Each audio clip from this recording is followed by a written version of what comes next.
Арт-резиденція відбулася, це такий старт для цього містечка, саме для цієї локації. До цього тут, я так розумію, подібних проєктів не відбувалося. І це такий хороший старт, який дасть можливість зрозуміти доліки, недоліки саме цієї місцевості, їх реалізувати в майбутньому вже в перспективу певних проєктів. Якщо говорити про сенси безпосередньо мої в цій резиденції, для мене це якраз і відбулося відновлення культурно-мистецької діяльності в сенсі саме живопису, бо постійні бюрократичні роботи і так далі, які відволікають, і взагалі сам побут відволікає якраз від просто займатися мистецтвом. А тут організатори створили якраз умови, що ні про що не треба думати, харчування, презентація виставки, просто весь вільний час працюєш, думаєш, сама паркова територія надихає все оточення, тобто виходиш із будівлі, надихаєшся цим маєтком, цими графськими доріжками, якими блукали колись графи, їх підлеглі. І це теж як подорож, як натхнення. Я для себе отримав величезні враження і досвід. Звичайно, в мистецтво завжди в воєнний час мало більш інформативний характер. І це якраз той рушій, який впливає на свідомість і підсвідомість людей. І саме бачив, те, що зробили художники зараз на арт-резиденції, це дуже глибокі речі. Вони не прямі. Тобто ми знаємо мистецтво, яке в лоб, знаємо мистецтво, в якому є підтекст, а є мистецтво, в якому глибокий підтекст. Тобто тут художники зібралися, які дійсно вони весь цей час приділили переосмисленню і кодуванню форми. Тобто глядач, який дивиться на їхні твори, він одразу може навіть і не зрозуміти той сенс, а сенс дуже глибокий, якраз оцей біль війни, біль через, не просто через інформативність і факт порушення якоїсь номенклатури чи структури, а факт внутрішнього духовного болю. І якраз оці художники, їх властивість художника все це відчувати, цю атмосферу, вони якраз кожен дуже індивідуально підійшов у своїх творах до цього питання. І це як призма, через яку ми дивимося на цей світ. І, звичайно, в час війни мистецтво має таку ж саму силу, як і будь-який танк, БТР і таке інше. Бо можна навіть порівняти одну картину із танком, рівень впливу. Бо танк їде, він як руйнівна сила, так само і мистецтво. Це руйнівна сила подання інформації. Тобто ми подаємо в Європейський Союз, американську спілку. І взагалі весь світ бачить завдяки саме мистецтву це як потужна зброя, яка використовується сьогодні як інформативне поле. Відбулось перше певне переосмислення взагалі свого мистецького доробку і відношення до мистецтва не вже як до якоїсь матеріальної цінності, бо війна нам надала можливість зрозуміти, що все матеріальне – це дуже тимчасово, бо ми живемо насправді в певному шаблоні в житті, що ми знаємо, що завтра буде так-то і так-то, і якась така впевнена, і цей шаблон заважає сприймати світ, ту правду світу, яка є сьогодні. Якраз війна дає можливість зрозуміти, що цей матеріальний світ – це абсолютно тимчасовість, і це життя може завершитись в будь-який момент. І завдяки цьому мистецтву стало інше, і я особисто став до мистецтва відноситися вже як не до технологічного більше моменту, а до ідейного. Це світ відчуттів. Я занурився в різні речі до написання статей, вони теж мене обмежили від цього інформативного поля. І продовжив жити, як і жив. Ідеї завжди були і зараз, і тоді. Просто вони зараз, звичайно, видозмінились, і проблема якраз створення творів, щоб вони були не в лоб. Тобто, щоб це не було просто інформаційне поле, а щоб це були якісь речі, які б змістили те, що є, як мистецтво, щоб допомогло зрушити ті процеси, які зараз відбуваються кваліфікації, допомогти військовим, не тільки в сенсі матеріальному, в сенсі емоційно-духовному, формування суспільної думки. Якраз у цьому і є сила мистецтва, це дуже складна тема.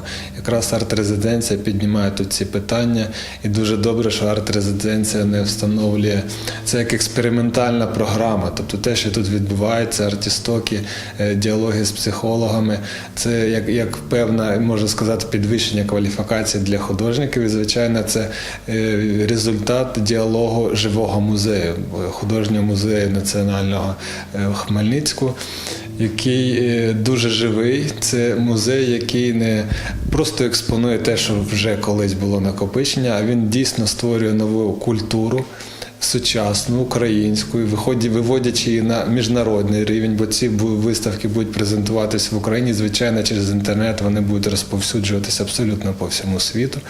І цей музей гідний великої шани. Свобода – це така дуже відносна річ, бо ми, здається нам, що ми вільні. От ми йдемо по цьому парку, ми вільні, але ми все одно оточені цим світом, землею, атмосферою. Тобто людина не може бути свободна в повному сенсі цього розуміння, і тому для кожного свобода – це абсолютно індивідуальне явище. Саме мистецтво, воно, чому і називається окреме мистецтво, окрема культура, бо мистецтво, воно навіть не буває іноді і не культурне. В цьому є свобода мистецтва, що воно живе от справжнім життям, тут нема обмежень.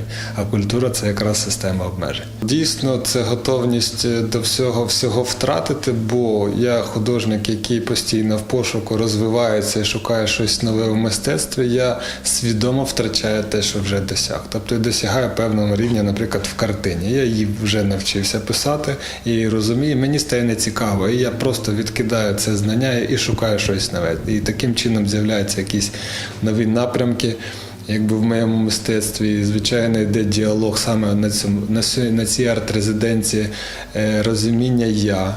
Тобто, що таке «я» і категорія «я» взагалі людини і так далі. Тобто, це якраз і є втрата свідомого «я» від колективного «я». Тобто це абсолютно такі, і це сміливі речі повинні бути, бо мистецтво, ми знаємо, є сміливе, є стримане, бо художник, який боїться щось змінювати, він, звичайно, все життя створює такий певний стабільний каркас мистецький, в якому комфортно жити, як і будь-якій людині комфортно жити в житті, яку вона налаштувала. Вона ходить на роботу, отримує зарплатню, а тут їй кажуть, а треба все покинути і створити щось нове, як ми знаємо, в трипільській культурі спалювали поселення кожні 30 років.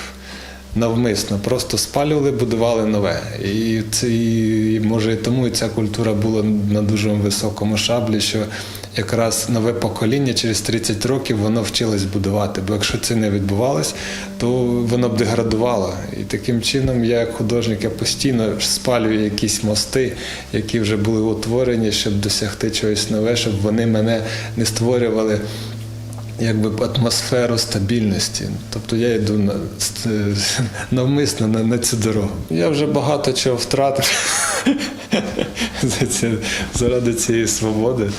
Тому я навіть не розумію, якби для чого готове життя, саме воно відбирає або дає. І тут неможливо нічого планувати. Коли я їхав на ці симпозіуми, я сподівався на одне, а отримав набагато більше. Заради свободи держави, звичайно, я залишився в першу чергу в цій державі. Я нікуди не виїхав, і я не вважаю, що виїхавши кудись, моє життя стане краще, навпаки гірше. Там, вдалечі, я багато жив за кордоном, я знаю, що таке ностальгія в мирні часи, а зараз в ці часи це абсолютно буде недоречним кудись виїжджати. Суспільство, воно різне, одному прошарку суспільства це потрібно, іншому більш якісь високі речі, більш.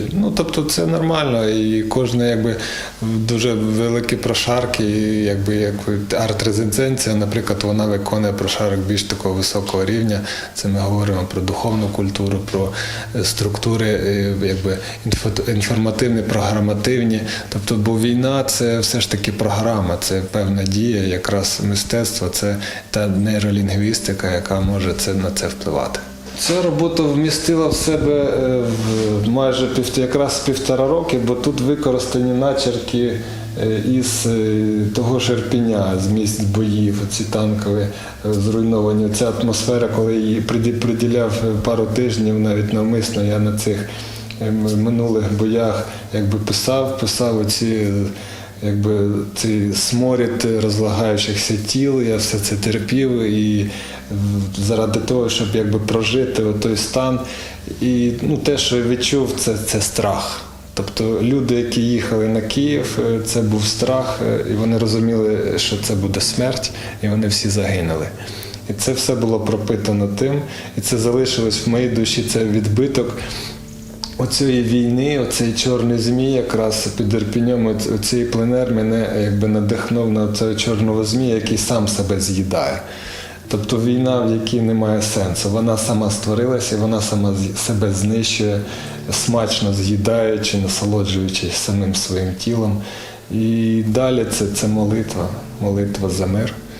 Це теж рушійна сила, яка йде навіть більше, ніж мистецтво, бо молитва – це потужна енергія не однієї людини, а цілої цивілізації. І чим більше людей молиться за мир, за благополуччя, тим швидше це відбувається.